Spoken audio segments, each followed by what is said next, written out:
¿Ya conoces las publicaciones del Centro Olof Palme?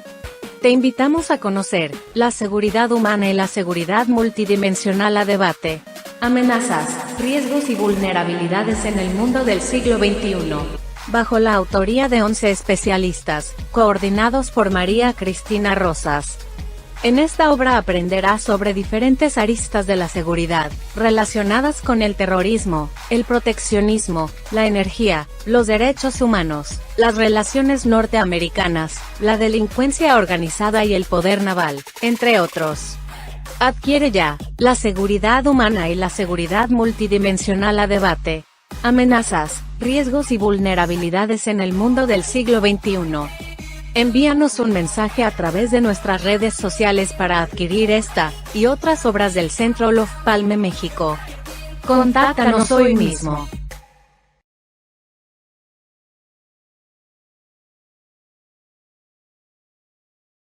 La paz no solo es ausencia de guerra. La construcción de una paz sostenible requiere atender las causas estructurales que dan origen a los conflictos. Un cese el fuego no garantiza que las hostilidades terminen, por lo que es menester mirar a la paz con una visión amplia, a partir de su vinculación con el desarrollo y la seguridad.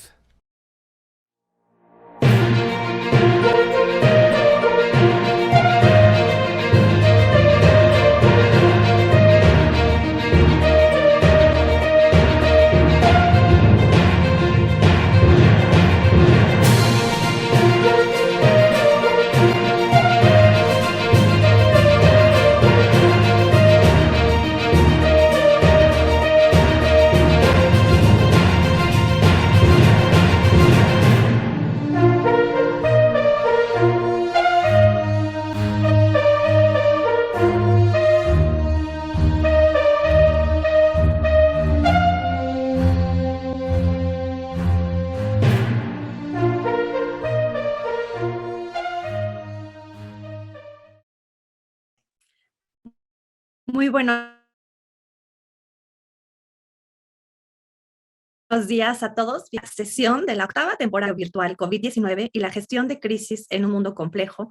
En esta ocasión dedicamos la sesión al tema general paz, seguridad y desarrollo y tenemos el placer de contar con excelentes especialistas. Bienvenidos sean todos al Centro Olof Palme México. El día de hoy vamos a escuchar en esta mesa de análisis a especialistas como Mauricio Bastien Olvera del Centro Olof Palme, a Citlali Ayala del Instituto Mora y a María Cristina Rosas de la Facultad de Ciencias Políticas y Sociales de la UNAM, también miembro del Centro Olof Palme.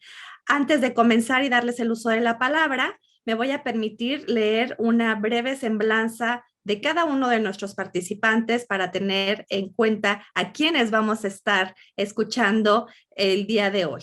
Mauricio Bastien Olvera es especialista en temas de seguridad y tecnología. Actualmente es investigador técnico senior para temas de derechos y gobernanza digital con Development Alternatives Inc. y la Agencia de Estados Unidos para el Desarrollo Internacional. Colabora con el proyecto de análisis prospectivos de riesgos de laboratorio de investigación aplicada para inteligencia y seguridad de la Universidad de Maryland. Anteriormente trabajó con el Centro de Seguridad y Tecnología Emergente de la Universidad de Georgetown. En el Gobierno de México trabajó en la Secretaría de Relaciones Exteriores y la Secretaría de Gobernación. Asimismo, se ha desempeñado como consultor en temas de seguridad en el Banco Interamericano de Desarrollo en Washington. Ha sido profesor en el Centro de Investigación y Docencia Económicas, en el Instituto Mora y la Universidad Nacional Autónoma de México. Es licenciado en Relaciones Internacionales por la UNAM y maestro en Derecho Internacional Público por la Universidad de Leiden. Es asociado del Consejo Mexicano de Asuntos Internacionales y de la Asociación Mexicana de Estudios Internacionales. También es miembro fundador del Centro de Análisis e Investigación sobre Paz, Seguridad y Desarrollo Olof Palme AC. Permítanme ahora presentarles a Cristina Ayala. Ella es profesora investigadora del Instituto Mora desde 2002. Trabajó en la Dirección General de Cooperación Técnica y Científica de la Secretaría de Relaciones Exteriores y ha realizado consultoría en materia de cooperación, Mexit, el PNUD en México y Oxfam. entre otras organizaciones. Sus áreas de investigación son la cooperación sur-sur y triangular, cooperación en educación superior, la Agenda 2030 para el Desarrollo Sostenible y digitalización vinculada a desarrollo. Es coordinadora del diplomado en instrumentos de gestión impartido en el Instituto Mora desde el año 2010. Cuenta con diversas publicaciones en la materia y desde 2010 coordina la colección Cuadernos de Cooperación Internacional y Desarrollo. Es internacionalista por la UNAM y maestra en Cooperación Internacional Unión Europea, América Latina por el Instituto Mora. Posee el diploma de estudios avanzados del doctorado en estudios del desarrollo de la Universidad del País Vasco. Es candidata a doctora en ciencia política por la Universidad Técnica de Darmstadt, Alemania, y egresada del programa Managing Global Governance del Instituto Alemán de Desarrollo en Bonn. Gracias, Citlali, por estar el día de hoy con nosotros. Ahora, permítanme presentar a María Cristina Rosas. Ella es profesora investigadora de tiempo completo en la Facultad de Ciencias Políticas y Sociales de la UNAM desde hace 35 años. Es doctora en Relaciones Internacionales por esta facultad y también es doctora en Estudios Latinoamericanos por la UNAM también. Maestra en Paz y Resolución de Conflictos por la Universidad de Uppsala, en Suecia, y pues cuenta con especialidades en Epidemiología Analítica y en Diplomacia para la Salud Global por la Facultad de Medicina de la UNAM y la Escuela de Altos Estudios Internacionales en Ginebra, Suiza, respectivamente. Es autora de un centenar de libros sobre negociaciones internacionales, así como diversos tópicos relacionados con la seguridad nacional e internacional y la política global. Entre ellos están las relaciones internacionales en el siglo XXI, las operaciones de mantenimiento de la paz de las Naciones Unidas del siglo XXI, lecciones para México, y la economía política de la seguridad internacional, sanciones, zanahorias y garrotes. Es presidente del Centro de Análisis e Investigación sobre Paz, Seguridad y Desarrollo, los PALME. También ha sido ganadora en 3 ocasiones del Premio de Investigación Económica Maestro Jesús Silva Gerso, otorgado por el Instituto de Investigaciones Económicas de la UNAM, y Premio Universidad Nacional para Jóvenes Académicos en 1999. Es columnista en las revistas Etcétera y Alcaldes de México, en el diario Río Grande Guardian, miembro del Consejo Editorial de Globalítica, al igual que también es comentarista sobre temas internacionales en diversos medios nacionales y extranjeros. Bienvenidos sean todos a esta sesión y vamos a iniciar con la doctora Citlali Ayala. Es un placer para nosotros escucharte, Citlali. Bienvenida. Muchísimas gracias, Priscila. Agradezco mucho a la doctora Cristina Rosas la invitación para participar en este seminario, que además tiene una entrada bellísima, muy bonita y que invita a la reflexión sobre la paz y el desarrollo. Bien, voy a compartir con ustedes una presentación, si recuerdo cómo se comparte. Compartir pantalla, ya encontré el botón. Lo tengo en verde y no lo veo. Una presentación y ya se ve, ¿verdad? Perfecto, gracias. Bien, yo voy a centrar mi participación en el impacto de los conflictos armados en los ODS, muy particularmente en el desafío que ha representado la guerra de Rusia en territorio ucraniano. Y centrado, por supuesto, en la Agenda 2030 o 2030, mejor dicho, para el desarrollo sostenible. Bien, vemos para comenzar que en los conflictos armados en el mundo y en particular en los últimos 3 meses, se han dado una serie de movimientos que yo identifico en lo sistémico. Vemos en el escenario internacional una serie de decisiones que se tuvieron que tomar de manera drástica, dada la invasión de Rusia a Ucrania, ¿no? Como conflicto armado, como guerra en la actualidad, más en fechas recientes, y donde pues las decisiones drásticas han afectado la planeación habitual de las Naciones Unidas, los ministerios de Relaciones Exteriores, las instituciones responsables de la defensa y del desarrollo social, o en todo caso de sus equivalentes. ¿Por qué? Por toda la población que se ha visto afectada en un conflicto que ha avanzado a un ritmo inusitado y con pocos avisos por parte del Estado agresor. Por supuesto, en las relaciones internacionales y particularmente en las misiones diplomáticas de los diferentes países en territorio ucraniano, pues se tuvo que dar una coordinación y un movimiento muy rápido para salvaguardar la vida de las personas, de los connacionales en este caso. Y hablando de México, pues hablamos de la Secretaría de Relaciones Exteriores y del área de protección consular. Entonces, en un tiempo muy corto y con muy poco personal por parte de la Embajada Mexicana, se generó un movimiento para rescatar a los mexicanos y sacarlos de Ucrania. Esto pues como un ejemplo de muchos, de tantos países y tantas representaciones diplomáticas que tuvieron que hacer lo mismo en un tiempo récord. Y esto también frente a una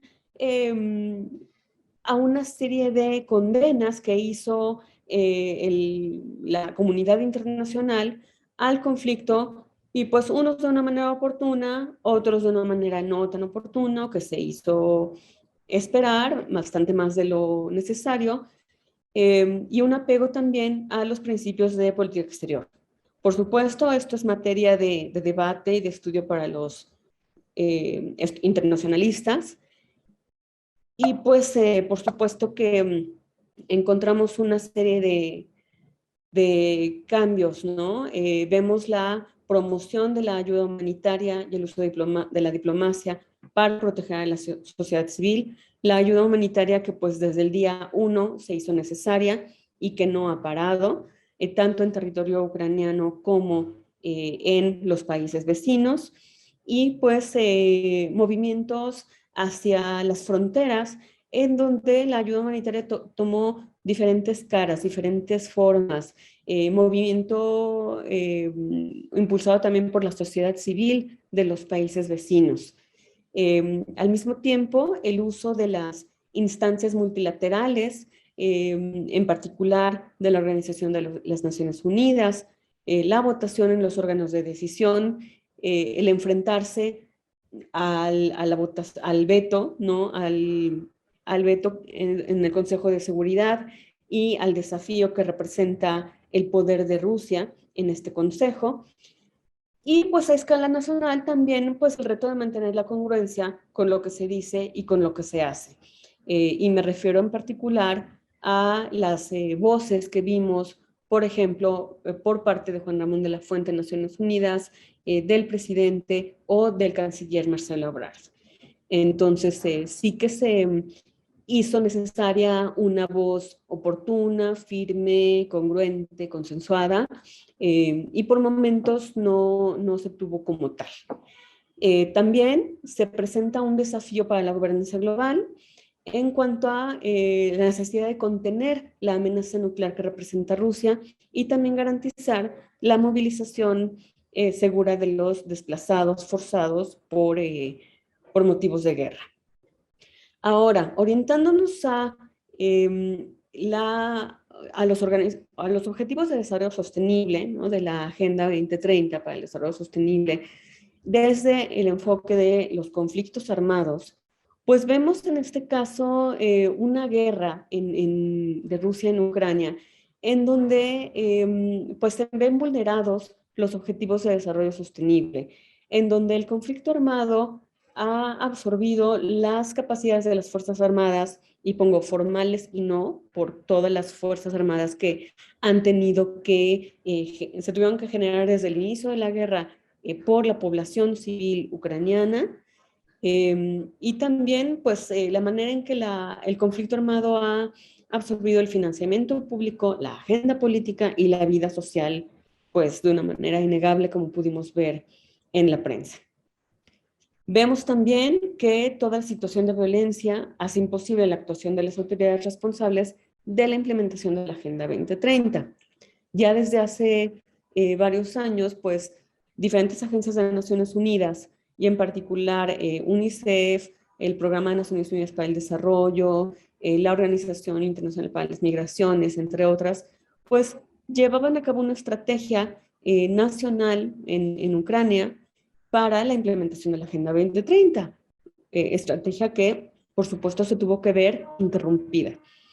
Vemos entonces que los conflictos incrementan las situaciones de desastres ocasionadas por los ataques terrestres, aéreos y por diferentes situaciones in situ que ponen en riesgo la vida, la seguridad humana y la salud de la sociedad. Entonces, hay un contexto innegable de vulnerabilidad social, se hace interminable esta incertidumbre del conflicto y se vulnera la seguridad humana.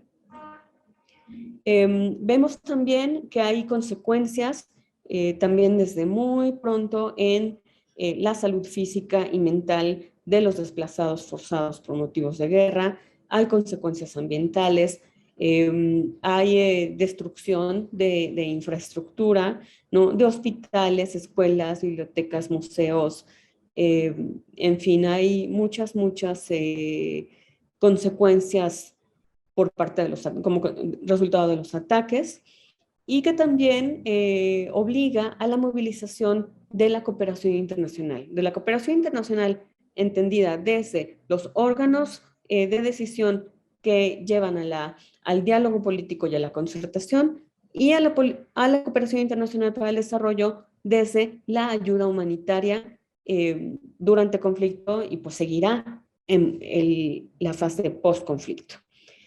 En esta relación nos encontramos también que los corredores humanitarios no fueron respetados.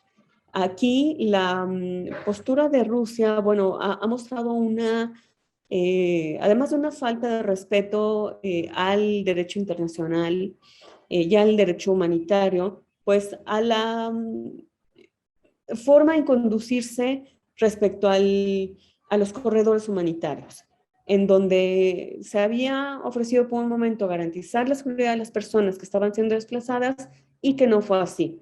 Ya después, tras una serie de conversaciones, se logró, pero aún así en prensa pudimos evidenciar que había camiones de desplazados que fueron bombardeados al cruzar frontera.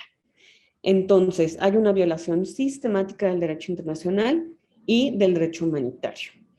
La Agenda 2030 para el Desarrollo Sostenible, al ser una hoja de ruta a escala global y un proceso internacional aprobado por la comunidad mundial, ¿no? Desde 2015, nos muestra una serie de dimensiones que conforman la lógica de esta agenda.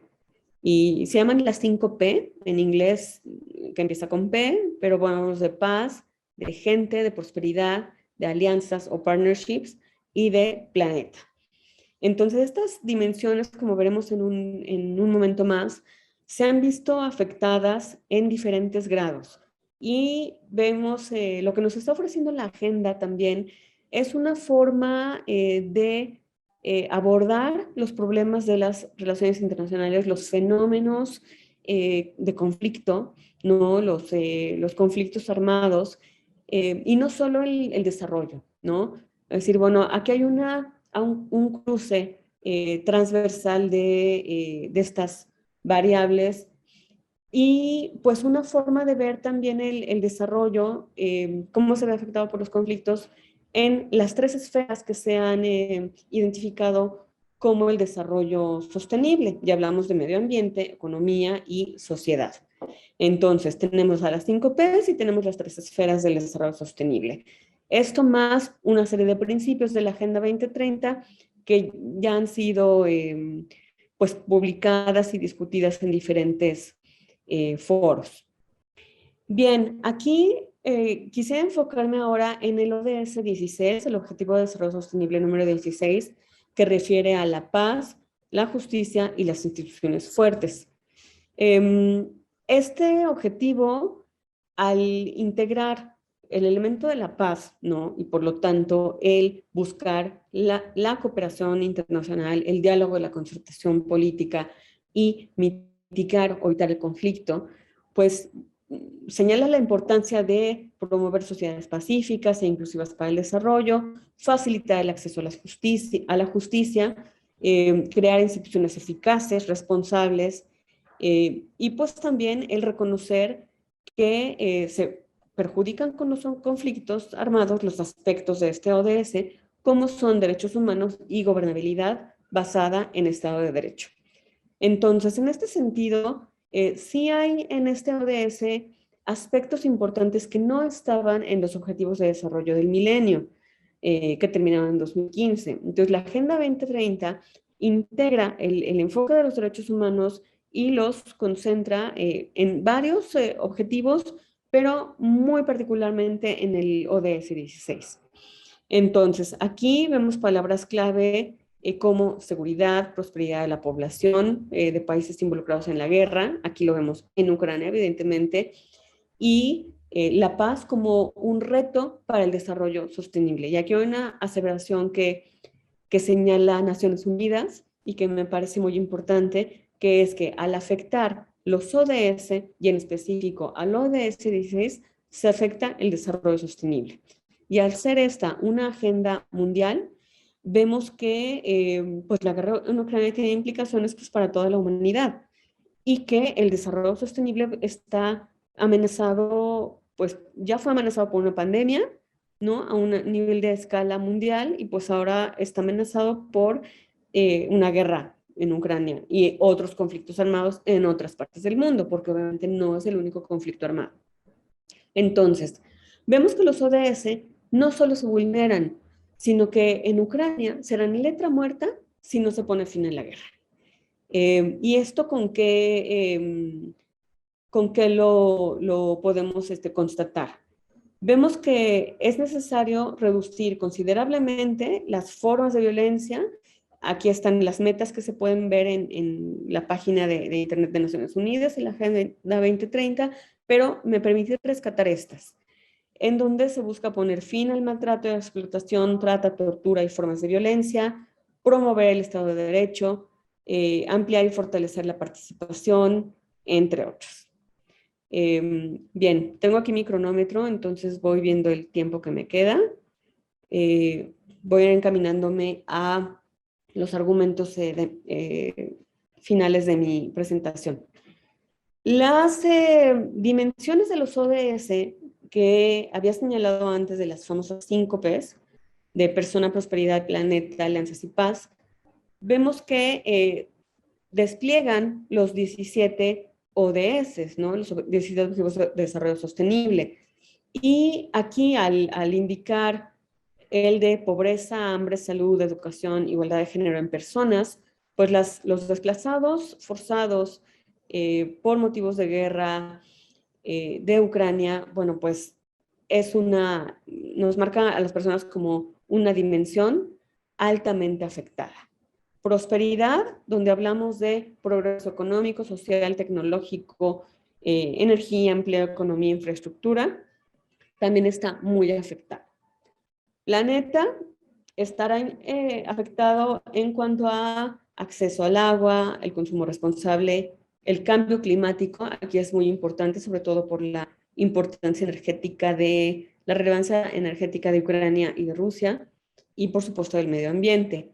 Alianzas también y paz, pues es más que evidente. Si nos preguntamos cómo se está violentando a la sociedad y se amenaza el cumplimiento mismo de la Agenda 2030 en Ucrania, pues vemos desde la comunidad internacional una serie de reacciones, ¿no? Vemos la acción agresiva e invasora de Rusia con la violación del derecho humanitario de los derechos humanos, con la destrucción de bienes culturales, el uso de armas químicas y la ejecución de los mismos ataques armados, el desplazamiento forzado, el asesinato de más de 3.000 civiles muertos y 3.000 heridos, y sanciones de diferente tipo. Aquí puse en negritos justamente las sanciones de diverso tipo que han sido sobre todo económicas por parte de Occidente y los estragos por generar guerras prolongadas en cuanto se provee de armas a Ucrania. Entonces es una ayuda, pero al mismo tiempo se está prolongando una guerra. Llevo 15 minutos, me quedan ya como 3, entonces me apuro. Siguiendo con las respuestas a esta pregunta, vemos las torturas y asesinatos sobre población civil, otras consecuencias ambientales, destrucción de bosques y suelos, erosión de suelo fértil, desaparición de cubierta forestal, privación de alimentos y limitado acceso a bienes y alimentos, movimientos de población, ¿no?, que provocan una ocupación incontrolada de nuevos territorios, la desertificación y pues la eliminación de biodiversidad. El saldo ya lo señalé. Al día de hace 2 días, pues ya llegaron a 3.778 civiles muertos, 4.186 heridos. Y respecto al enfoque que tiene hoy en día la ONU sobre el conflicto en Ucrania, se está enfocando en el ODS 16 con el involucramiento, de esta serie de organizaciones, ¿no? En la primera columna, la columna de la izquierda, vemos las organizaciones de las Naciones Unidas especializadas sobre refugiados, voluntarios, salud, derechos humanos, migración, y otras de Ucrania, sobre todo salud, guardia fronteriza, defensa de Ucrania, perdón, hay una rata, y de otros estados inversores como son Estados Unidos, Canadá, Dinamarca, Alemania, Suecia, el DFID de Reino Unido y la Agencia Sueca de Cooperación Internacional. Entonces, el marco de Naciones Unidas 2018-2022 se está viendo vulnerable en cuanto a crecimiento económico, acceso a servicios de calidad e inclusivos de protección social, gobernanza democrática y seguridad humana. En concreto, el ODS, la afectación en Ucrania, se muestra en la migración de ucranianos por razones laborales, previo a la guerra, los asentamientos en Alemania, Polonia, República Checa, la afectación en esperanza de vida por hambrunas, migraciones forzadas y también la alta tasa de mortalidad por el declive en la esperanza de vida. Para terminar, pues la contaminación por remanentes explosivos de guerra, esto desde 2014, recordemos el conflicto con la guerra de Crimea, la salud mental de niñas, niños, adolescentes durante el conflicto y post-conflicto, donde vemos trastornos de adaptación, depresión, ansiedad y estrés postraumático, y también afectación en el bienestar psicosocial de ucranianos, ya a nivel social en la identidad, el contexto geográfico, cultura, educación y sociedad, sobre todo cuando tenemos un conflicto que no tiene para cuándo terminar. Desde lo climático, pues la imposibilidad de cumplir con el Acuerdo de París y con la estrategia nacional. Entonces, cierro con esta lámina, que ya voy en el minuto 18. Vemos la violación al derecho internacional y al derecho humanitario, una latente amenaza nuclear de Rusia, que parece debilitarse, pero no estamos todavía del otro lado, la eventual expansión de la OTAN, la necesidad de comprobar crímenes de guerra, la eventual subida de precios de alimentos, gas y materias primas, y una ayuda humanitaria constante a desplazados forzados por motivos de guerra, entre otros. Entonces, bien, aquí me quedo, aquí cierro. Muchísimas gracias y nos vemos en las preguntas y respuestas. Gracias. Muchísimas gracias a ti, Citlali, por este panorama. Y ahora le damos la bienvenida a Mauricio Bastien. Tienes el uso del micrófono, Mauricio. Muchas gracias, Priscila. Buen día a todas las personas que nos están siguiendo en Facebook Live. Muchas gracias, Cristina, por la invitación y un gusto coincidir contigo aquí, Citlali, en este panel. Pues bueno, continuando con esta dinámica de analizar los diversos impactos que hay en la actualidad en vías en el cumplimiento de los ODS, pues me voy a centrar específicamente en el impacto de los conflictos, pero los conflictos en el espacio cibernético. Entonces, les pediría por favor si me apoyan con la presentación, Rodrigo. Y mi presentación va a ir en línea, pues justamente primero analizando lo que son los diversos conflictos que se pueden dar o las diversas, la tipología, ¿no?, que existen de los ciberdelitos para posteriormente, pues bueno, centrarme en cada uno de los, metas específicas del objetivo 16 y así en particular, bueno, ver qué impactos puede tener el tema de los ciberdelitos. Entonces, la que sigue, por favor. Gracias. Sí se ve como ese cuadro ahí negro. Ah, ahí está, perfecto. Entonces, bueno, primero, pues partir con una definición del cibercrimen, ¿no? Que es básicamente utilizar algún medio cibernético digital para obtener un beneficio de manera ilegal o ilegítima, ¿no? Entonces, la que sigue, por favor. Y este tipo de delitos es importante decirlo que pueden ser tanto delitos vinculados específicamente al uso de la tecnología, por ejemplo, aquellos delitos que requieren la tecnología como tal para poderse llevar a cabo y que son enfocados, como lo decía la tecnología, ataques a servidores, ataques a bases de datos, o delitos que, pues, digamos, siempre han existido y simplemente con la tecnología se exacerban, ¿no? Se hacen mucho más grandes, como pueden ser la extorsión, ¿no? Y entonces se usa un medio digital, un medio tecnológico para, pues, cometer este delito de extorsión, ¿no? El fraude, robo de identidad, ¿no? Que son delitos que, pues, se vienen como que simplemente los medios digitales, pues, hacen que tengan un impacto mayor, ¿no? Pero que también existen en el mundo offline, ¿no? Incluso, por ejemplo, trata de personas, etcétera, ¿no? Que ya es algo que existe y bueno, pues que a veces se tiende a criminalizar la tecnología porque se dice, no, bueno, es que se está usando solo para este tipo de delitos, pero en realidad, pues estos ya simplemente existen antes. Y en particular, bueno, aquí quiero analizar delitos que se enfocan en estos temas en contra de recursos financieros, de datos o propiedad intelectual, la capacidad de operar de las instituciones y delitos de la reputación. Entonces, vamos a la que sigue, por favor.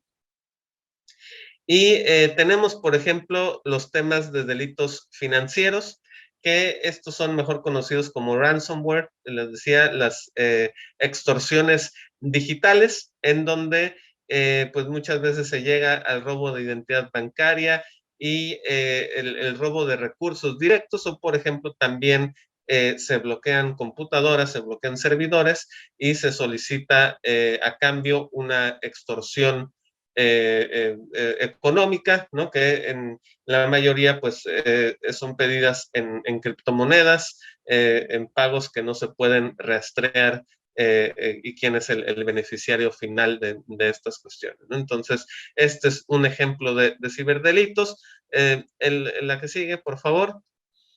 Otro, como lo decía, bueno, son ataques al sector público.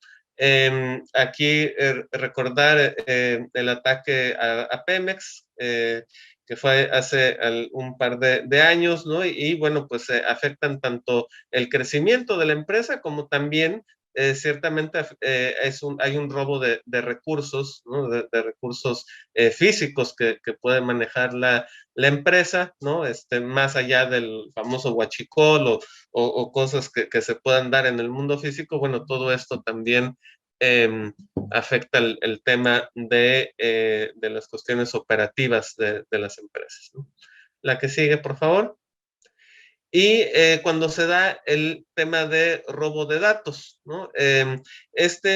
Son varios delitos a la vez, ¿no? El primero es justamente robar los datos que se tienen, ya sea del sector público, bases de datos de instituciones electorales, por ejemplo, bases de datos del sector privado también, ¿no? Y no solamente para en ese delito como tal, sino hay un segundo delito conectado que es cuando se distribuyen y hay una reventa, ¿no? O venta de esas bases de datos en el mercado negro, ¿no? En la dark web o algo así. Y bueno, ahí hasta se podría decir que hay un tercer delito cuando las empresas o las instituciones públicas no informan a sus usuarios que sus datos han sido robados.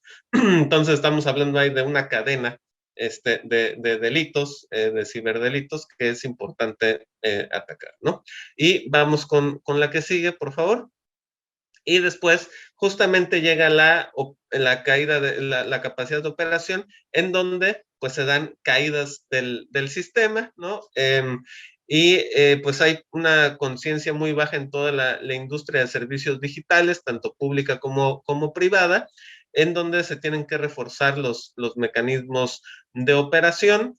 La que sigue, por favor, y estos son ataques que se pueden ver, aquí un ejemplo, ¿no? De los ataques, desde dónde salen, a dónde van, aquí en este mapa que ustedes pueden consultar en internet, en digitalattackmap.com, ¿no? Ahí se ven desde dónde están saliendo los ataques a servidores específicamente, y pues sí lleva a realizar toda una serie de operaciones para reforzar los mecanismos de seguridad digitales. La que sigue, por favor.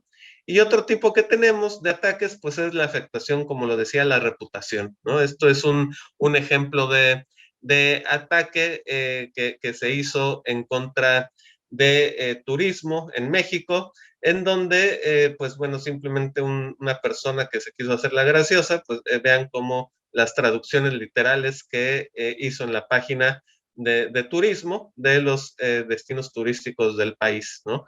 Entonces, pues bueno, dijeron, vamos a investigar lo que sucedió, ¿no? Y bueno, pues simplemente pasó, no pasó a mayores el ataque, pero pues sí, fue un desgaste judicial, ¿no? Por no tener bien sus sistemas de seguridad, ¿no? Que implicó, bueno, pues el uso de recursos humanos para ver qué estaba haciendo, después meter una denuncia, etcétera, ¿no? Que se pudo haber evitado, y bueno, pues no tener esto de Warrior y Hidden Port, que es de simpáticas traducciones, de cómo lo haría, simplemente para hacer quedar mal a la secretaría, ¿no? Y esto fue algo que ocurrió. Entonces, la que sigue, por favor. Y también, bueno, tenemos estos delitos de contenido. Aquí ven un ejemplo de Brasil, ¿no? En donde hacen pues llamado a denunciar los delitos de contenido digital, ¿no? En donde hay pornografía infantil, que si bien, bueno, hay todo un tema de la definición per se de pornografía infantil, porque se dice que la pornografía pues sería algo consensuado, ¿no? Entonces que más bien tendría que ser explotación sexual infantil, ¿no? Porque pues ciertamente un niño no puede estar de acuerdo, o no tiene la capacidad, ¿no? Para estar de acuerdo. Cuestiones contenido, que pues promueva delitos de odio en contra de minorías, ¿no? Hoy también la difamación y el fake news, pero claro, ahí entramos a una línea muy delgada, ¿no? Sobre qué es fake news, qué se puede regular, qué se puede hacer al respecto, ¿no? Aquí, por ejemplo, recordaba también el caso de México, que cuando en Veracruz estaba de gobernador Javier Duarte, pues catalogó como Twitter terrorismo a las personas que tuiteaban que había algún incidente delictivo en alguna parte de Veracruz. Entonces, pues les ponía denuncias penales en su contra, ¿no? Y muchos de ellos eran periodistas. Entonces, bueno, pues siempre hay que tener un grado de medir, ¿no? ¿Qué es lo que está bien y hasta qué llega a ser una fake news o qué no, ¿verdad? Entonces, la que sigue, por favor. Y entonces ahora, pues ya habiendo tenido ese panorama de introducción, ¿no? De qué son los diferentes ciberdelitos, pues podemos entrar a áreas específicas de las metas del Objetivo de Desarrollo 16, que ya bien nos mencionaba Citlali, y aquí me quiero centrar en la meta número 1, que es reducir significativamente todas las formas de violencia. Y debemos de hacer énfasis incluso en la violencia digital y en la violencia a través de redes sociales.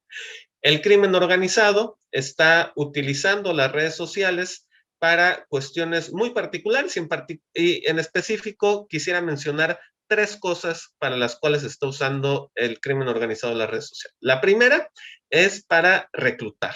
Ya ha habido operaciones de reclutamiento, en particular de niños y de adolescentes, a través de las redes sociales. ¿Cómo lo hacen esto? Pues poniendo videos en donde dicen, mira, te quieres unir con nosotros y está lleno de oro, en carros de lujo, ¿no? Animales exóticos, vente, aquí somos los menos. Número 2, también para obtener beneficios de apoyo y legitimidad por parte de las comunidades. ¿Esto cómo le hacen? Bueno, pues subiendo fotos, videos de entrega de víveres, de entrega de apoyos durante la pandemia, que pues justamente como se decía, el gobierno tuvo que cerrar varias de las oficinas y demás, entonces ahí aprovecharon ese vacío de autoridad y entonces pues empezaron a entregar estos víveres. Y diría que también hay un tercer tema que, bueno, pues justamente es para posicionar, ¿no? Y utilizan las redes sociales para promover esta violencia, ¿no? Violencia criminal en contra de otros grupos del crimen organizado, y responder con videos, responder con cartas, responder con ejecuciones en vivo, ¿no? Entonces, pues son tres cosas que hay que tomar en cuenta de que pues justamente como estos delitos de contenido, ¿no? Que vendrían a ser, pues están afectando el tema del objetivo 16. La que sigue, por favor, Rodrigo. Aquí vemos algunas imágenes, son imágenes que saqué, screenshots que saqué de TikTok.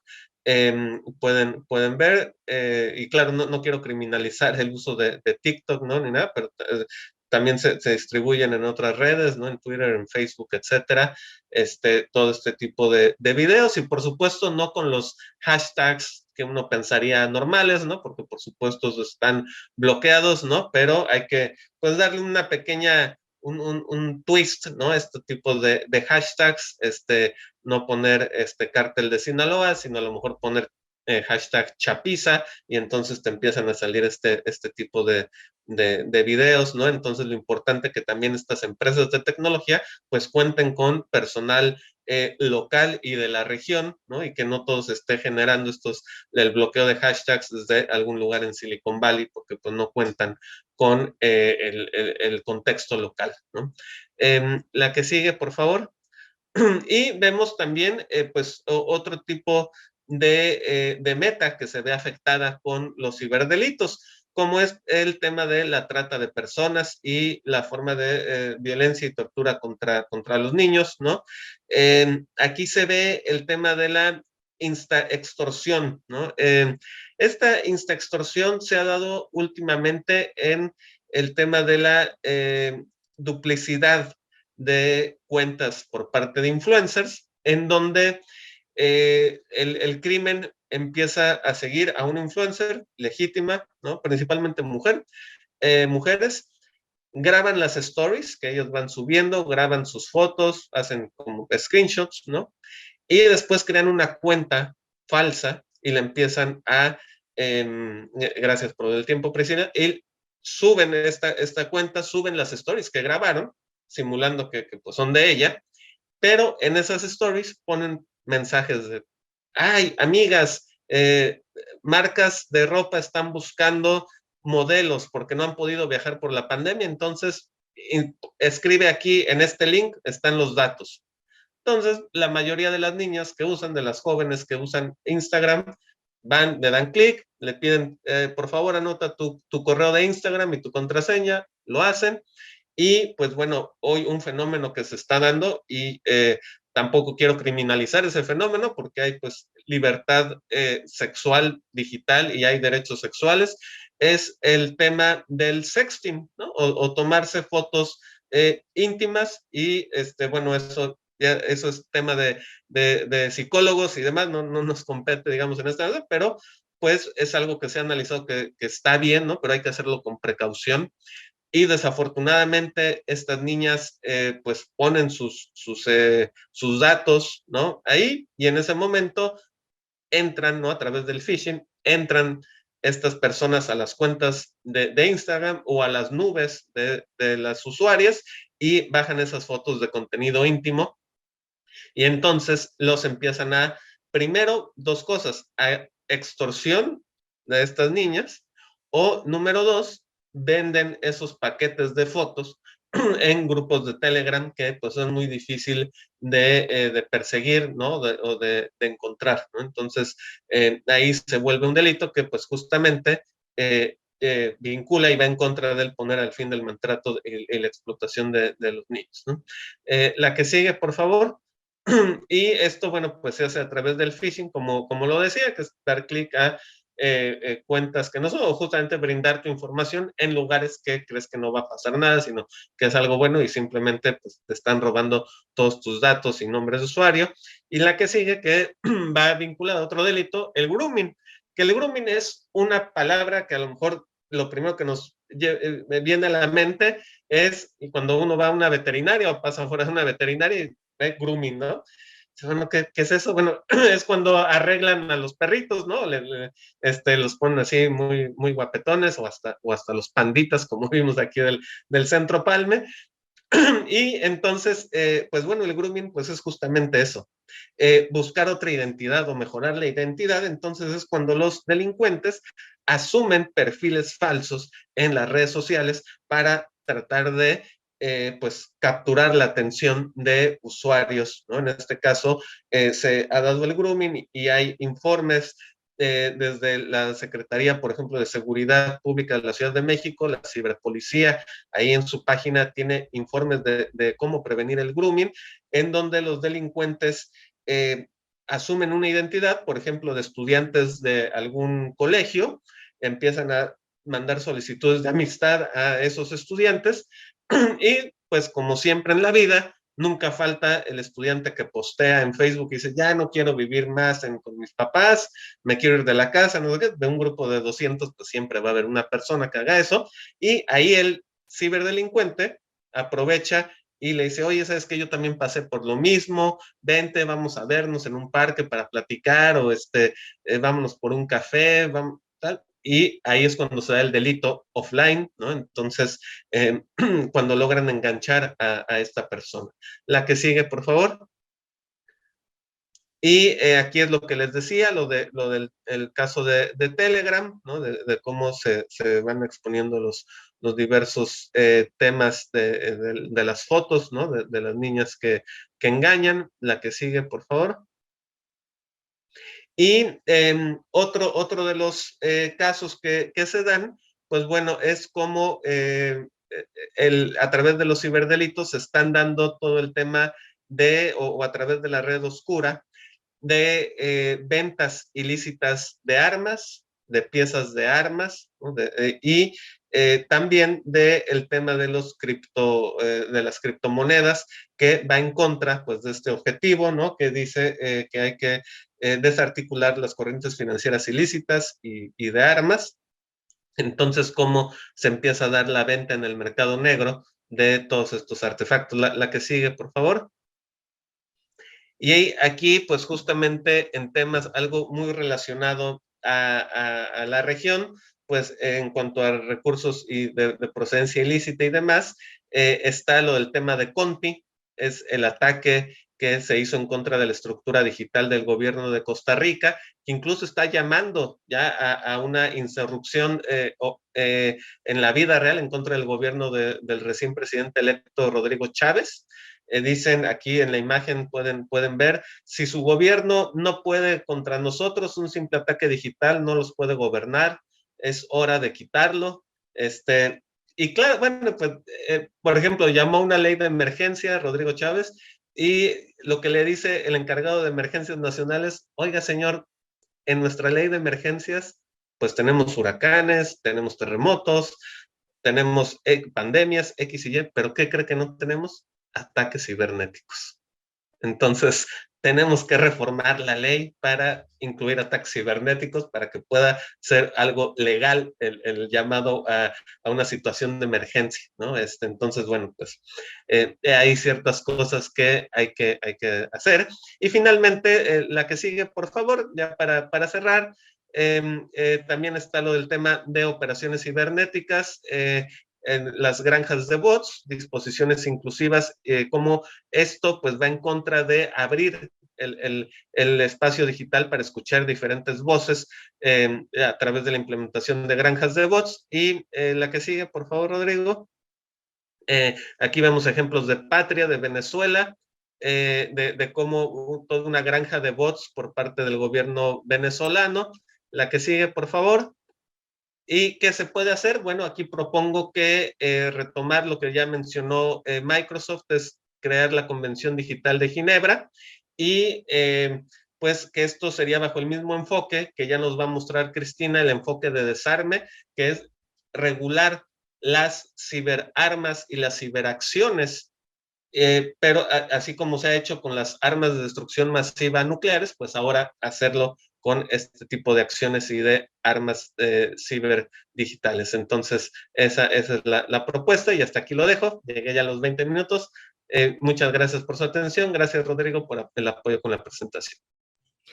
Gracias a ti, Mauricio, por esta presentación, y creo que ya vamos vinculando, ¿no?, todo el panorama general de los conflictos armados, los objetivos de desarrollo sostenible, ya en un enfoque macro, como nos lo presentó Citlali, específicamente con el caso del conflicto armado en Ucrania, y ya Mauricio nos hizo esta contextualización de cómo también los cibercrímenes están llegando a la cotidianidad, ¿no? Creo que incluso esa es una de las funciones de las relaciones internacionales, ¿no? Establecer mecanismos para, pues, que la cotidianidad que tenemos también se vea mejorada, ¿no? Y creo que padres y madres de familia se van a ver muy muy reconocidos en este contexto en el que, bueno, durante la pandemia los niños y las niñas adolescentes estaban muy metidos en este entorno digital, y los papás tradicionalmente pensaban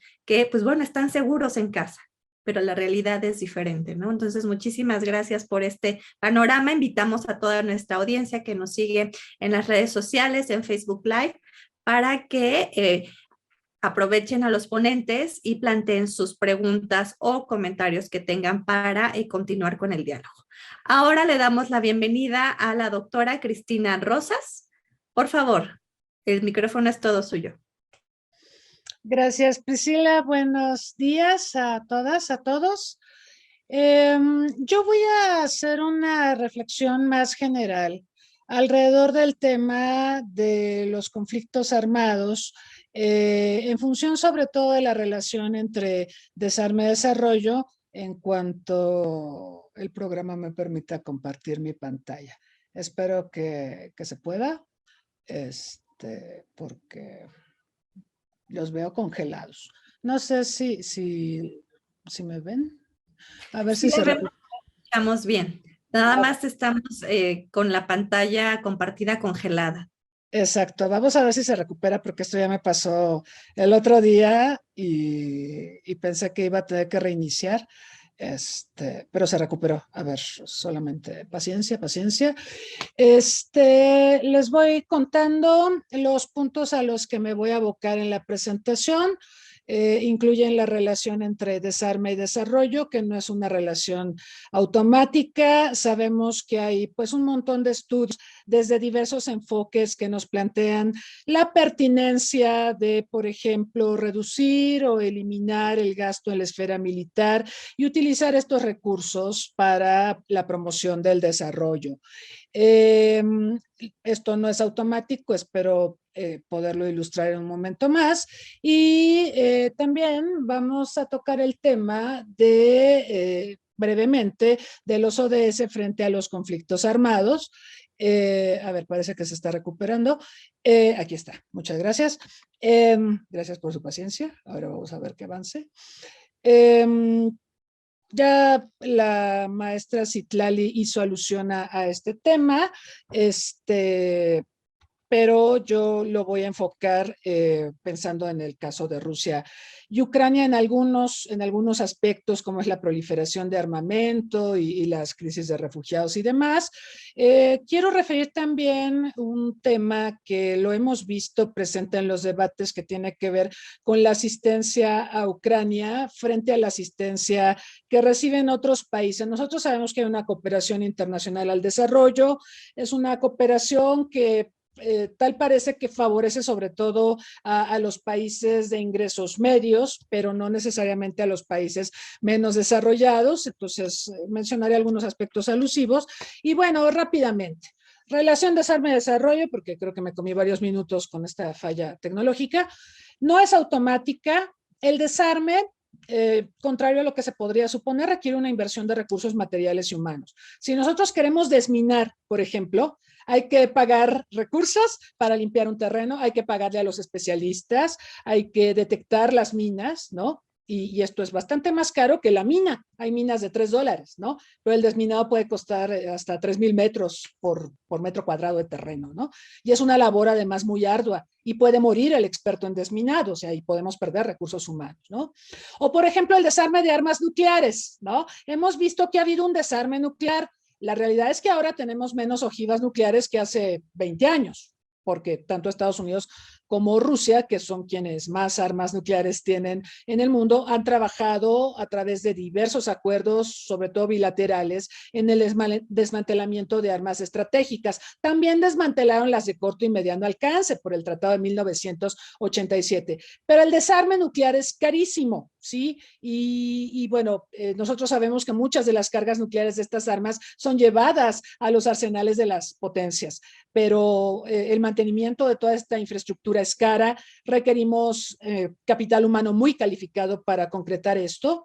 Y bueno, yo podría seguir dándoles ejemplos de por qué el desarme es caro y por qué pensar que dejar de fabricar armas automáticamente liberará recursos que van para el desarrollo. Yo les podría citar el caso mismo de Rusia cuando se desintegró la Unión Soviética y cuando se firmó la Convención de Ottawa para el desminado.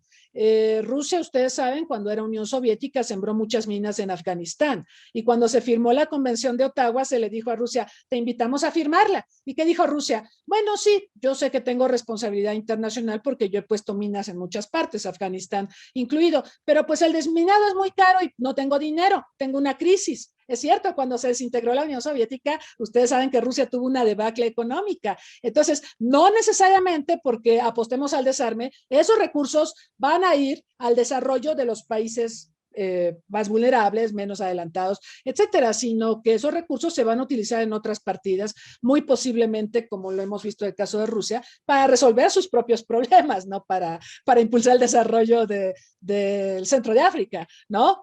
Y otra cosa también sobre esta imagen, esta narrativa que tenemos sobre el desarme y desarrollo, pues sí, tenemos militares, tenemos un gasto militar, pero hay militares que también generan recursos materiales y humanos para la paz y el desarrollo, ¿no? Tenemos médicos militares, tenemos hospitales militares, tenemos acciones educativas, ingenieros militares, o sea, hay una arista donde lo militar sí está vinculado al desarrollo, no todo es belicismo, y creo que esa arista también sería importante desarrollarla, verla, mirarla y aquilatarla. Sobre los costos de oportunidad del desarme, ustedes van a encontrar una cantidad impresionante de información, se ponen cualquier buscador. A propósito de lo que implicaría reducir o dejar de gastar en armas nucleares, aquí pueden ver esta imagen. El presupuesto anual del programa nuclear de Estados Unidos es de $55 billones. Con eso, son datos de 2015, se habría podido atender a 8 de los objetivos de desarrollo del milenio, que son los antecedentes de los ODS, ¿no?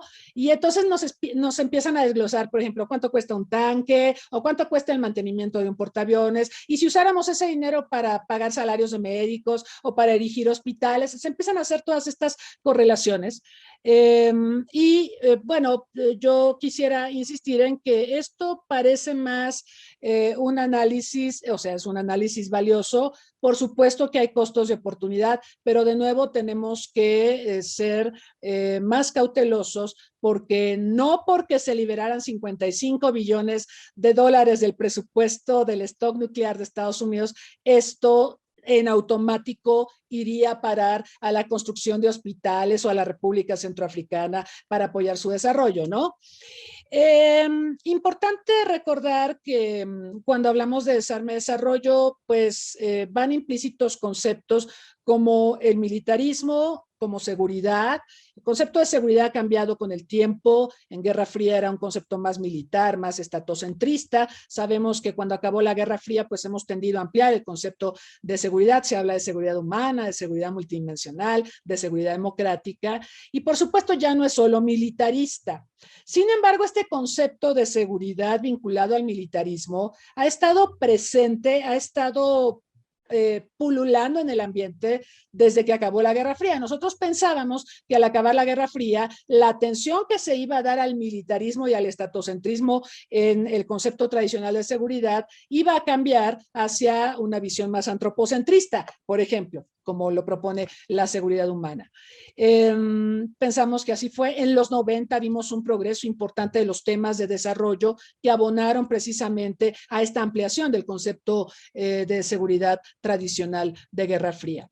Pero bueno, lo que tenemos que decir es que también cuando hablamos de desarme, habrá quien nos diga, este es un tema de seguridad, por supuesto, cuando pensamos en los procesos de desarme, desmovilización, reinserción, reintegración, el desarme siempre va por delante porque es un proceso que busca, por supuesto, mejorar las condiciones de las sociedades, pero es un tema también de seguridad, o sea, es un tema del desarrollo y es un tema de seguridad, pero en estos debates sobre desarme y desarrollo se le tiende a ver más desde el prisma del desarrollo. Haciendo estas salvedades, pues yo quisiera llamar la atención de ustedes de que seguridad y desarrollo son temas que están presentes en la agenda mundial. Naciones Unidas, entre sus razones de ser, establece la promoción de la paz y la seguridad internacionales, pero también del desarrollo y del respeto de los derechos humanos. Pero hay muchos desencuentros entre seguridad y desarrollo. De hecho, en algunos momentos de la historia prevalece más la seguridad, en otros momentos prevalece más el desarrollo. Como le estábamos diciendo, es como este pendulito que ven aquí. En su acepción militarista, seguridad dominó la agenda de Guerra Fría. El desarrollo, cuando acabó la Guerra Fría, empezó a prevalecer y lo vimos en todas estas cumbres sobre la mujer, sobre hábitat, asentamientos humanos, lo de Río 1992, lo de los niños, ¿no? La Cumbre Mundial de la Infancia. Pero luego vino el 11 de septiembre y el péndulo se fue otra vez a los temas de seguridad, pero además estatocentristas y militaristas. Luego, después del 11 de septiembre, pasaron muchas cosas. Tuvimos el primer coronavirus, tuvimos varios fenómenos naturales, Katrina, terremotos en Haití, en Chile, el tsunami tan devastador que hasta tenemos películas sobre este tema, y entonces se empezó a recordar que la seguridad tendría que tomar en cuenta a otros aspectos de la agenda amplia, ¿no?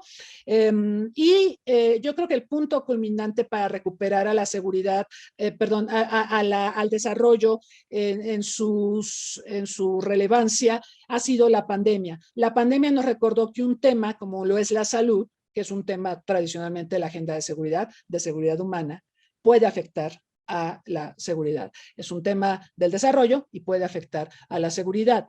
Pero el 24 de febrero de este año volvimos a la acepción dura de la seguridad, volvimos otra vez al militarismo, volvimos otra vez a la acepción estatocentrista. Entonces, este péndulo nos muestra cómo hemos navegado entre la seguridad y el desarrollo, pero quizá lo más grave es que nunca logramos reconciliar seguridad con desarrollo, cuando ambas agendas deberían de estar más empatadas y trabajarse de manera más paralela, pues para beneficio de la humanidad. Sobre ODS y los ODS y los conflictos armados. Lo decía muy bien la maestra Citlali, sin paz, ya sea negativa o positiva, la que ustedes quieran, no hay desarrollo sostenible, ¿no? Los conflictos armados, y ella mencionaba estos temas, nos producen desplazamientos forzados, refugiados. En Ucrania tenemos entre desplazados y refugiados a la cuarta parte de la población. O sea, 4 millones de ucranianos han abandonado el país, pero tenemos 6 millones aproximadamente, más o menos, de desplazados forzados.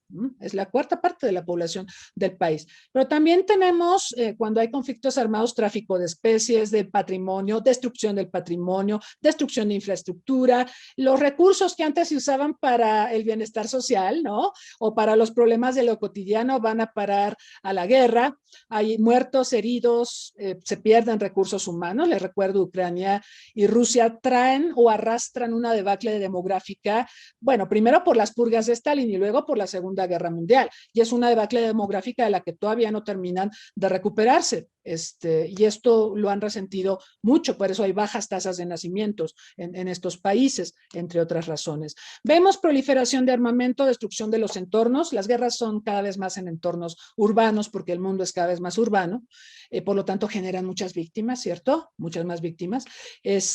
Tenemos contaminación ambiental, interrupción de actividades económicas, educativas, laborales, ruptura de cadenas de valor, de suministros y alteración del día a día. Ahora, interesante ver cómo va reaccionando el mundo ante este conflicto armado entre Rusia y Ucrania, porque efectivamente lo marcaba la profesora Ayala. Se han aplicado sanciones, se ha enviado armamento. Ahorita voy a ir con el tema del envío de armamento a Ucrania. Y hemos visto muchas expresiones de solidaridad de algunos países de la comunidad internacional con Ucrania. Sin embargo, bueno, también sabemos que hay varios países, este mapa es muy ilustrativo, que han adoptado una actitud neutral o de plano favorable a Rusia en el conflicto con Ucrania, y esto habla de la falta de solidaridad. O sea, menciono este tema porque si bien esta guerra ha sido muy mediatizada, por supuesto, y hay un embargo informativo también, porque pues se ha tratado de evitar que la información que genera Rusia llegue, ¿no? O sea, nosotros estamos recibiendo, de hecho, solo una versión de esta guerra por culpa de este embargo informativo. La realidad es que no hemos logrado generar una conciencia internacional alrededor de los horrores de la guerra, ni con esta guerra que es tan mediatizada, ni con otras que están aconteciendo simultáneamente. Y bueno, muchos de los países que se han solidarizado con Rusia o que han manifestado que son neutrales, son países en desarrollo, son países de bajos ingresos, algunos de medianos ingresos. Y bueno, esto en lo que se refiere al tema de solidaridad y ver por qué hay países de bajos ingresos o de medianos ingresos que o son neutrales o de hecho están cerrando filas con Rusia. Este es un tema que también deberíamos de analizar. El otro tema es la militarización de Ucrania. Esto es sumamente delicado. Ucrania antes de la guerra era el país más pobre de Europa, junto con Moldova.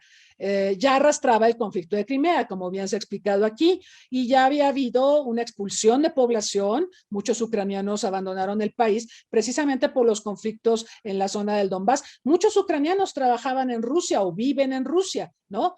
Pero lo cierto es que con el conflicto que inicia el 24 de febrero, sí hemos visto una militarización acelerada de Ucrania, favorecida por Occidente. Aquí pueden ver una lista de países que le han entregado asistencia militar a Ucrania. Todos los días escuchamos que se le envían tanques, que Polonia le permite utilizar ciertas tecnologías bélicas, que la Unión Europea va a apoyar los esfuerzos de defensa de Ucrania frente a Rusia.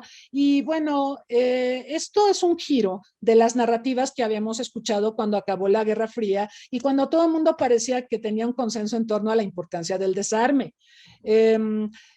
señalarles que, bueno, en los 90 vimos varios tratados de desarme, vimos el tratado de desminado, después a principios de este siglo tuvimos el de las municiones en racimo, tenemos el tratado para proscribir las armas nucleares, o sea, íbamos avanzando en temas de desarme muy bien, en medidas de confianza mutua, en tantas cosas, incluso aquí en el continente americano tenemos una convención para proscribir el tráfico ilícito de armas de fuego, ¿no? Pero todo esto parece que se queda congelado o que vamos viendo una involución entonces empieza a haber una proliferación de armamento más intensa, ya la había desde 2014, pero ahora sí, muy intensa, precisamente auspiciada por los países que antes nos insistían en la importancia del desarme y de la desmilitarización y de eliminar las minas y de eliminar las armas de destrucción en masa.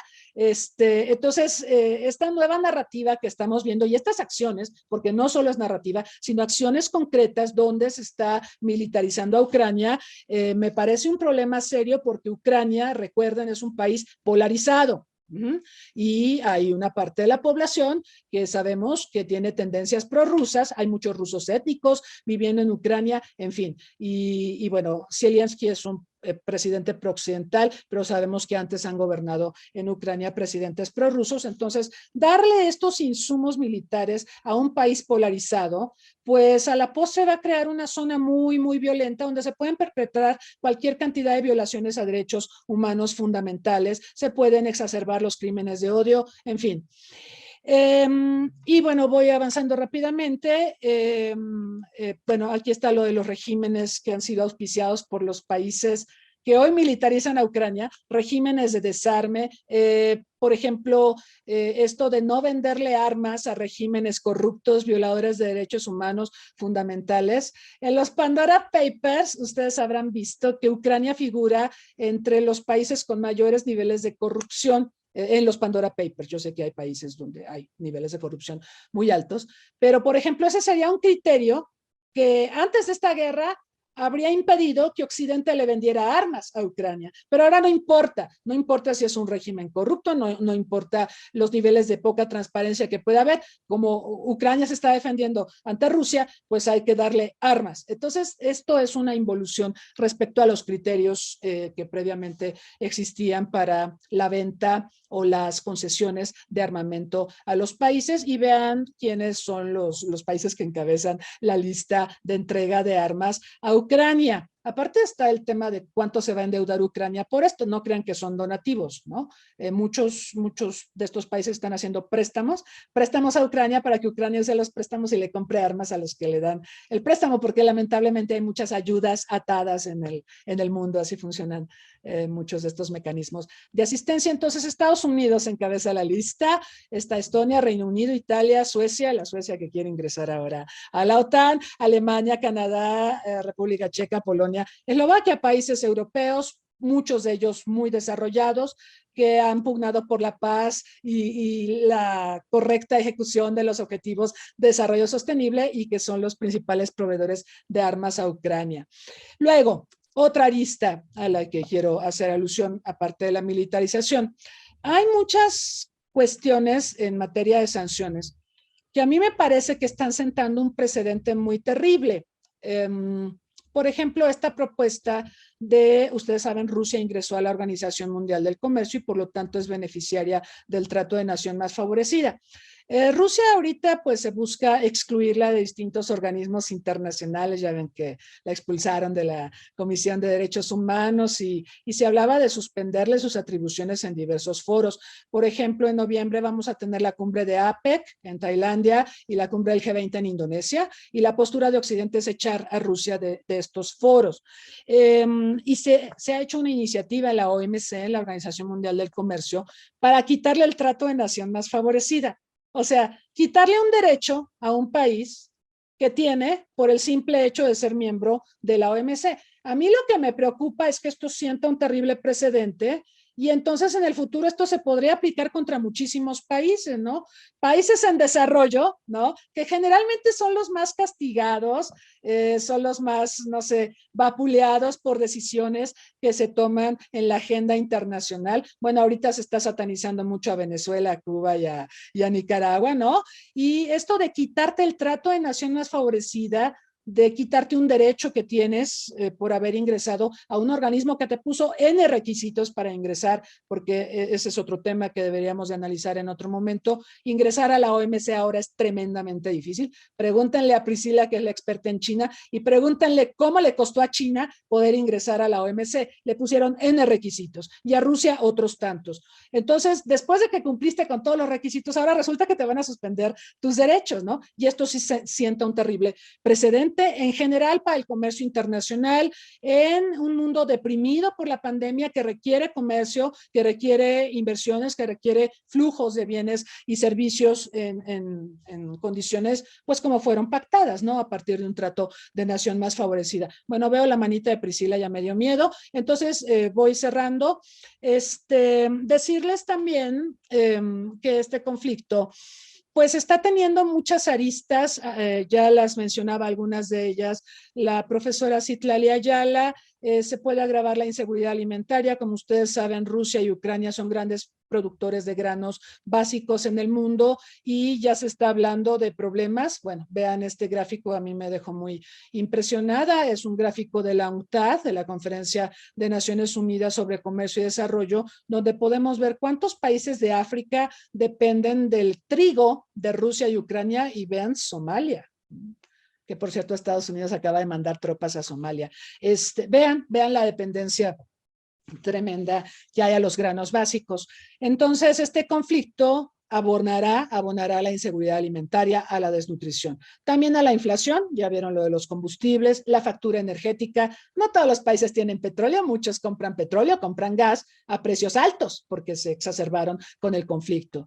También este conflicto retardará la recuperación económica post pandemia. La pandemia no ha terminado, de hecho está tomando otro giro terrible. No sé si han visto las estadísticas de John Hopkins, pero Estados Unidos, que ya llegó al 1.000.000 de muertos, en los últimos 28 días tuvo 2 millones de contagios y 10,000 muertos. Entonces eso no pinta bien, y es Estados Unidos. Bueno, también obviamente esta guerra impacta en la equidad, ya se dijo, en la educación, en las acciones para mitigar el calentamiento global, la vida de los ecosistemas terrestres y marinos. Todos estos son objetivos del desarrollo sostenible, afectan al trabajo, al crecimiento económico, en fin. Y ya para cerrar, pues decirles que por ejemplo, cuando nos metemos a ver en detalle los objetivos, porque acuérdense que son 17 objetivos, pero están detallados en muchos otros subobjetivos.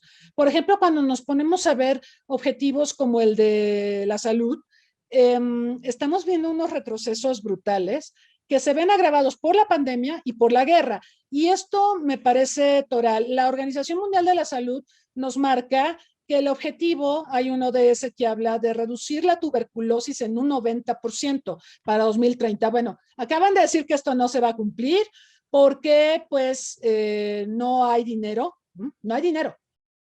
Los ODS también son un tema de dinero, ¿sí? De voluntarismo, de aportación de recursos materiales y humanos. No hay dinero. Vean lo que se necesita, 11.8 billones, se dijo en 2019, de los que en 2020 solo se estaba dando como la mitad, menos de la mitad, y sí, y la cifra cayó a 4.8 billones en 2020, entonces no hay dinero. Y bueno, eso es hablando de tuberculosis, tenemos N problemas de salud. Y el otro tema, pues también, hablando de COVID, es que se puede estigmatizar a la vacuna rusa, ¿no? Pues, ¿por qué? Pues porque es rusa, ¿no? Ahora sí, prometo que termino. Ucrania está acaparando mucho de la asistencia económica, militar y apoyo a refugiados, en detrimento de otros países que también enfrentan estos problemas, ¿no? Y aquí está este cuadro comparativo. ¿Cuánto le ha dado de dinero la Unión Europea a Ucrania desde 2014 para acá? ¿Y cuánto le da la Unión Europea en asistencia humanitaria a los países que ven en el mapa de la izquierda? Y pues no hay parangón, ¿no? A Ucrania le han dado más de 10 veces que lo que le dan en asistencia humanitaria, por ejemplo, al centro de África, ¿no? Donde se encuentran varios de los países menos adelantados del mundo. Y bueno, estas imágenes creo que hablan por sí mismas. ¿Se acuerdan de este angelito, de este chiquito de Siria? Que nos rompió el corazón en 2015. Es un pequeñito de 2 años que murió porque naufragó la lanchita en donde iban su familia y muchas personas que salieron de Turquía buscando entrar a Grecia. Ellos son sirios, ¿sí? Buscaban ingresar a Europa y la lanchita naufragó y murió el pequeñito. Y esto fue muy mediatizado en 2015, como recordarán. Esto ocurrió en septiembre de 2015. Y esto nos habla de una tragedia humana que está ahí, que está ocurriendo todo el tiempo. Y yo la contrasto con la disposición de Occidente para recibir ucranianos, ¿sí? Vengan ucranianos, hay un welcome center. Yo nunca he visto en Europa, no sé si Tlali, Mauricio, algún welcome center para los sirios o para los ucranianos, ¿no? Entonces, esta doble moral, ¿no? De la comunidad internacional, la centralidad de Ucrania, pues evita mirar a graves conflictos que tenemos en el mundo. Aquí los pueden ver, ya no me da tiempo de detallarlos. Y bueno, está el tema de la reconstrucción, igual eso lo podemos dejar para los comentarios o las preguntas. La reconstrucción de Ucrania pues va a requerir muchísimos recursos financieros, pero eso le puede pegar a los ODS, porque va a ser prioridad reconstruir a Ucrania. ¿Por qué? Porque está en Europa. Si no estuviera en Europa, otra cosa sería, ¿no? No recibiría la atención debida. Entonces, bueno, eran algunos elementos que quería compartir con ustedes. Perdón, gracias. Gracias a la doctora Cristina. Y pues bueno, creo que este planteamiento de la politización de la cooperación internacional para el desarrollo en el caso específico de la migración y la asistencia en el caso del conflicto armado en Ucrania, pues deja muchísimos más ventanas abiertas para continuar con este debate. Ahora iniciamos esta sesión de preguntas y respuestas. Y la audiencia en las redes sociales ha hecho algunos planteamientos.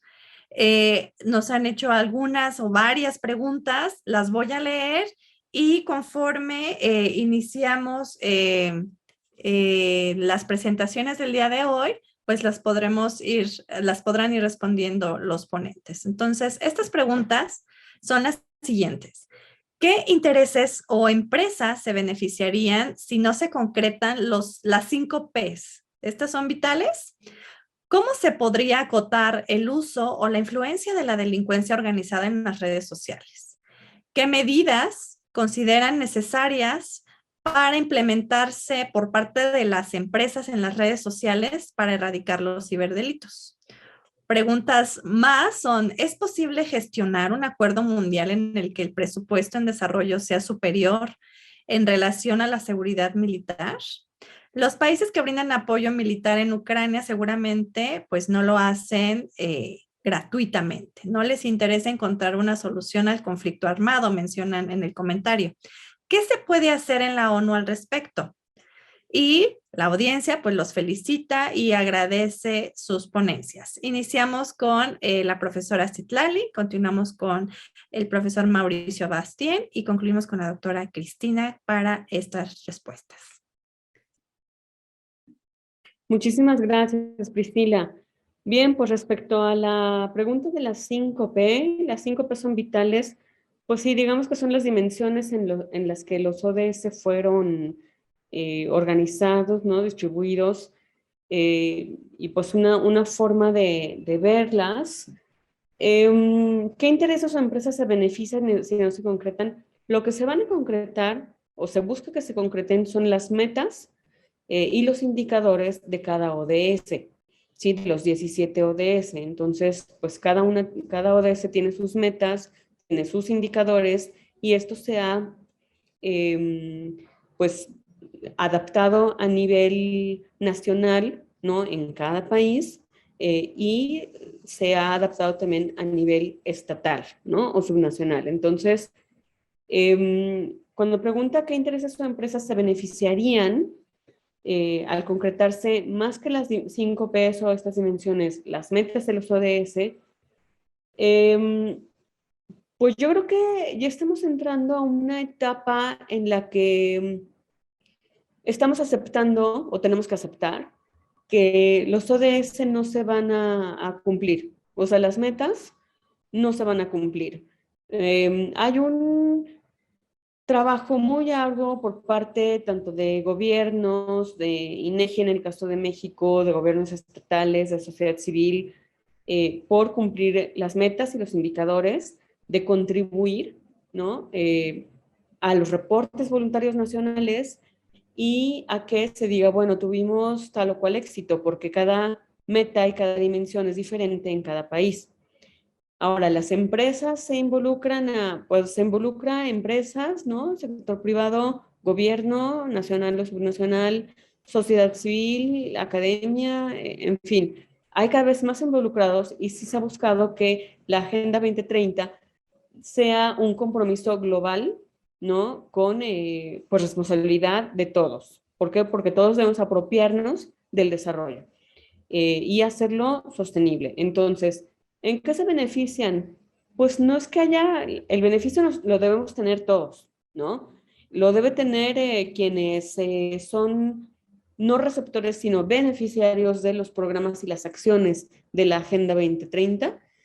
Al ser un proceso, pues el beneficio también sucede al adaptar nuestra institución, nuestra realidad, nuestros programas, nuestro pensamiento a un desarrollo sostenible, no con calzador y no comprado como una receta, sino como algo que se adapte, que se construya y con el que uno esté de acuerdo, uno como individuo, como institución, como escuela, como gobierno estatal, nacional o como empresa, ¿sí?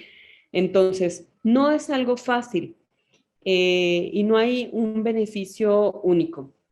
Intereses, bueno, intereses, sería difícil hablar de intereses como tales, pero pues ahí sí, cada realidad es distinta. Y en el caso de los conflictos armados, para no desviarnos mucho de nuestro tema del seminario, en el caso de los conflictos armados, las 5P, las dimensiones, nos ayudan a entender la dimensión individual, ¿no? de las personas, el esfuerzo que se debe hacer en las personas desde un apoyo psicológico a el estrés postraumático, ¿no? Y la salud mental, la rehabilitación de las personas, la paz como tal y una prosperidad en diferentes escalas. Y ya cierro con una pequeña reflexión que me viene de la presentación de la doctora Cristina. Pues sí, los ODS son un tema de dinero, son un tema de responsabilidad muy, muy, muy diversa.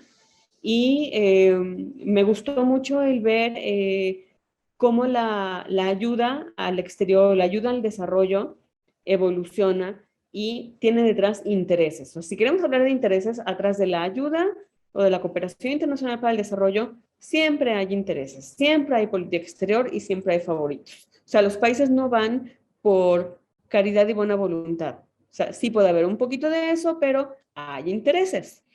Y es parte de su política exterior, ¿no? Entonces, las gráficas que nos compartió son muy interesantes y además como académica en cooperación internacional para el desarrollo, nos reitera la necesidad de estudiar la ayuda social al desarrollo y su composición.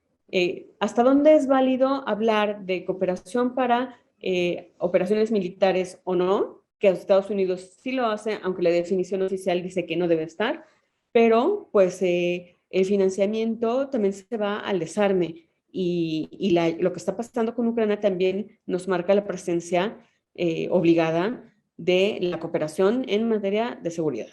Entonces creo que hay bastante para debatir al respecto.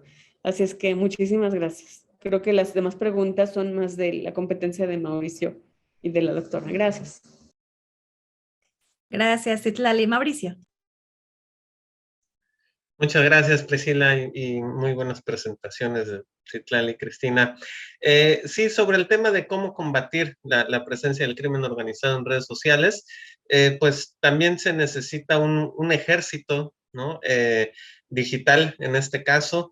Y por ejemplo, estaríamos yo creo que en el paradigma de si Costa Rica, un país con tradición pacifista, sin ejército desde hace más de 50 años, pues se encuentra ahora en la necesidad de tener un ejército digital, ¿no? Entonces, porque pues simplemente no puede hacerle frente a este grupo delictivo Conti, ¿no? Entonces, pues es necesario reforzar capacidades y, por supuesto, también reforzar el tema de la prevención y la creación pues tener conciencia en los usuarios, ¿no? Y de igual manera, pues involucrar al sector privado para que implementen las medidas necesarias y así impedir que haya esta diseminación de cuentas a través de sus plataformas, porque pues finalmente son los culpables per se, ¿no? Al final.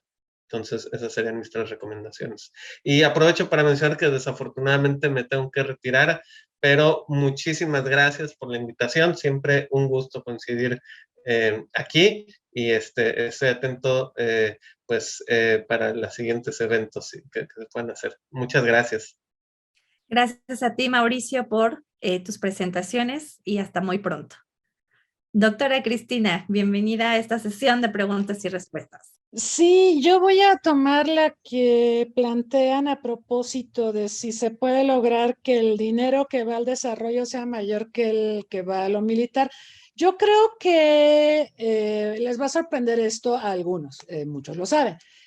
Por ejemplo, hablando de salud, yo he estado siguiendo puntualmente el tema de la pandemia y me he topado con que el presupuesto en salud a nivel mundial es 4 veces superior al gasto militar mundial. Sí, de verdad, sí. El mundo gasta 4 veces más en salud que en lo militar. Ahora, vamos con los asegúnes. El que más gasta en salud a nivel mundial es Estados Unidos, ¿sí? El que tiene el peor sistema de salud entre los países desarrollados, las mayores tasas de mortalidad infantil, la peor cobertura de servicios de salud, ¿no? Ese es el que gasta más en salud. Y también es el que gasta más en lo militar, ¿verdad? Se lleva casi el 40% del presupuesto militar mundial. Bueno, averiguando sobre este tema del papel de Estados Unidos cuando medimos el gasto en salud, que es un tema de desarrollo, la salud, frente al gasto militar, me encontré con algunas trampas. Trampa número 1, Estados Unidos sí tiene presupuesto en salud más alto, pero ya dijimos, tiene el peor sistema de salud de los países desarrollados. No hay una cobertura universal, las personas que se enferman, pues más vale que tengan un seguro médico, porque si no pueden caer en ruina, porque tienen que vender hasta su patrimonio para atender algún padecimiento, lo sabemos. Y hay una tasa de suicidios, este es un tema muy preocupante. Estados Unidos tiene estancada su demografía. No crece por el consumo de opiáceos. Esa es una de las principales causas de muerte en Estados Unidos. Por eso les importa tanto el tema de combatir lo del fentanilo y el consumo de opiáceos y de estupefacientes en general. Pero la otra causa de muerte importante son los suicidios. Y no solo es por algún problema de carácter mental que requiera tratamiento psiquiátrico. Hay muchos suicidios por quiebra o por pérdida de patrimonio. ¿Por qué? Porque si una persona lamentablemente se enferma de algún tratamiento que en Estados Unidos es muy costoso, pues entonces tiene que disponer de su patrimonio para poderse pagar el tratamiento y al final estas personas quedan en ruinas y bueno, por eso hay tanto turismo médico en México de estadounidenses, ¿no? Porque es mucho más barato un tratamiento aquí. Pero bueno, el punto es, en Estados Unidos los tratamientos médicos, los honorarios médicos cuestan 6 o 7 veces más que en otros países. Por eso hay turismo médico. Las medicinas en Estados Unidos, como no hay una Secretaría de Salud como la nuestra, o COFEPRIS, o todo lo que tenemos nosotros, que los criticamos mucho, ¿no? Pero la Secretaría de Salud de México negocia con las farmacéuticas los precios de los medicamentos. En Estados Unidos no hay nada parecido. Son directamente las empresas las que fijan los precios de los medicamentos. Hay un medicamento muy efectivo contra coronavirus que produce la empresa Gilead, que cuesta $4 producir, pero la empresa lo vende en $4,000 hasta $6,000, ¿sí?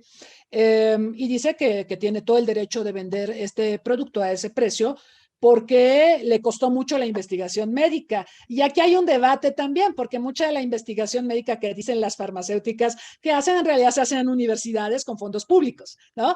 O sea, podemos entrar a un nivel de debate sobre esto, pero al final del día el mundo gasta más en salud, pero no gasta bien en salud. O sea, el tema no es gastar mucho, sino gastar bien, ¿vale? Y en lo militar, pues lo militar se va a disparar. No hemos visto decrecer el presupuesto militar en los últimos años, al contrario, y la guerra en Ucrania va a exacerbar el gasto militar. ¿Y saben qué me preocupa más? Que borre de un plumazo la emergencia sanitaria que tenemos. La pandemia no ha acabado. De hecho, está entrando en otra fase. Tenemos que seguir vacunando a la gente, tenemos que seguir insistiendo en las medidas de seguridad para las personas. La pandemia sigue ahí, está mutando, hay nuevos linajes, nuevas cepas, y la guerra entre Rusia y Ucrania borró de nuestra atención a la pandemia. Eso es muy peligroso porque podemos entrar otra vez en una fase muy, muy terrible de la pandemia. Entonces, cuidado, sí gastamos más en salud respecto a lo militar, ¿no? Hablando de agendas de seguridad y desarrollo, pero no estamos gastando bien. Hay que gastar bien. Muy interesante este planteamiento, doctora Cristina. Y pues bueno, vamos a pasar a esta segunda ronda de reflexiones finales. Citlali. Gracias, Priscila. Bien, pues creo que es un tema apasionante, ¿no? El examinar el gasto público, el examinar el gasto en cooperación para el desarrollo, en ayuda internacional, el ver cómo y dónde se está haciendo, ¿no? Sobre todo el por qué, y el profundizar en este vínculo seguridad y desarrollo, ¿no? Vamos, me ha encantado esta sesión, ¿no? El escuchar los diferentes argumentos y las posibilidades que tiene para continuar en el debate. Y, por ejemplo, el poder incorporar lo que hacen, ahorita que la escuchaba, doctora, el papel que tienen los centros de investigación, las universidades, los think tanks, tanto en política pública, en procesos de toma de decisión, como en investigación, ¿no? Entonces creo que hay bastante que decir, que hacer, porque pues ya las relaciones internacionales ya hace mucho que superaron el enfoque estatocéntrico, y para hablar de la Agenda 2030, pues lo que se escucha en todos lados es el enfoque multiactor y la apropiación del desarrollo. Así es que los actores somos cada vez más diversos, más responsables, y pues hay que estar atentos, ¿no? Atentos para evitar este tipo de riesgos, como el que nos borren estrategias más emergencias humanitarias, y donde está de por medio pues la salud de los individuos. Así es que muchísimas gracias por la invitación, y pues encantada de colaborar. Gracias a ti, Citlali. Doctora Cristina, sus reflexiones finales.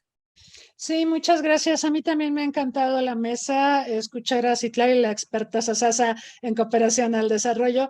Y sí, yo creo que vamos a necesitar más foros para analizar estos temas. Acá lo andan proponiendo también, esto de la relación entre desarme, desarrollo, seguridad y desarrollo, salud y lo militar, ¿no? ¿Cuánto dinero, cuánto interés, cuánta proactividad vemos de los gobiernos y de los demás actores en estos temas?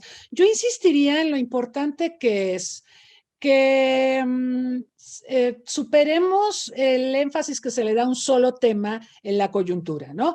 Antes de la guerra de Rusia contra Ucrania, todo era la pandemia, ¿sí? Ahora, a partir del 24 de febrero, todo es la guerra de Rusia contra Ucrania, y desaparecieron los demás temas de la agenda, y desaparecieron los otros conflictos de larga data, muchos de ellos muy longevos, que estaban ahí, que nadie los veía, y ahora menos, ¿no? Porque ahora todo es Ucrania. Yo creo que tenemos que mirar al bosque, porque el desatender todos los demás temas nos lleva a postergar las acciones y a que en algún momento estallen en nuestras sociedades, en nuestras vidas cotidianas a un costo muy alto. Eso no nos lo podemos permitir. Yo creo que al mundo sí le falta mucho ser preventivo, ser prospectivo, pensar a futuro, no solo reaccionar ante la coyuntura. Creo que seguimos siendo muy reactivos. Llegó la pandemia y reaccionamos, pero ¿cuántos países estaban realmente preparados para enfrentar la pandemia? Bueno, según este informe de seguridad en salud global, que ya lo volvieron a publicar actualizado, ningún país del mundo está preparado para una pandemia, ¿no? Y eso es grave porque vendrán otras, ¿no? Entonces, bueno, ojo con eso, tenemos que ser más prospectivos, tenemos que ser más multidimensionales y transversales, todos los temas se tocan, todos los temas que tocó Citlali Ayala, los que tocó Mauricio Bastien, a los que yo he hecho alusión, se tocan y se condicionan muchas veces, están muy interrelacionados. De ahí la importancia de una visión más multidimensional, no unidimensional. Sí, la guerra Rusia-Ucrania es importante, pero también es importante la pandemia y también son importantes los fenómenos naturales y también el combate de la delincuencia organizada. Podemos hacer una lista de temas torales para nuestros países que debemos estar atendiendo y necesitamos una visión más integral y también la acción colectiva, no solo de estados, sino ciertamente organismos internacionales no gubernamentales, la sociedad. Coincido en esto que decía Citlali, apropiarnos los temas. El tema del desarrollo es nuestro.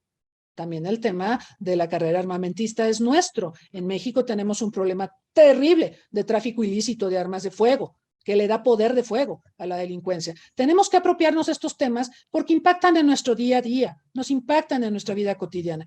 Entonces, una visión más multidimensional, más global, mirar al bosque, no solo mirar al arbolito de la guerra de Ucrania o al arbolito del COVID, sino tener una visión más integral y recordar que a los problemas complejos, pues les tenemos que dar soluciones complejas. No hay soluciones fáciles ni soluciones de coyuntura, ¿no?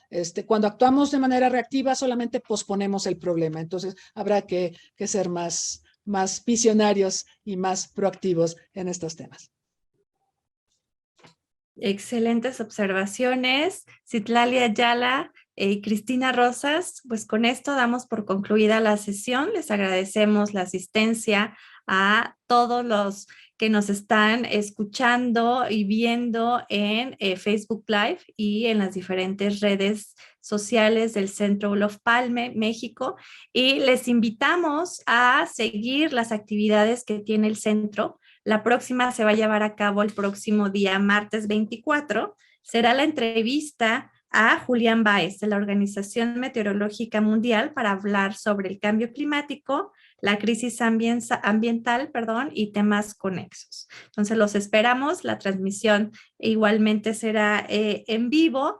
Y pues bueno, también en este ejercicio de retroalimentación, invitamos a la audiencia a contestar la siguiente encuesta que tienen el link en la página de Facebook del Centro Olof Palme. Pues esto nos ayudará a conocer no solo sus opiniones, sino a mejorar nuestros eventos. Encantados de tenerlos aquí, tenerlas, y pues bueno, esperamos seguir con esta discusión. Se queda la grabación a posteriori, entonces gracias a los que nos vieron ahorita y a los que nos van a ver próximamente. Muchísimas gracias a todos, que tengan excelente jueves.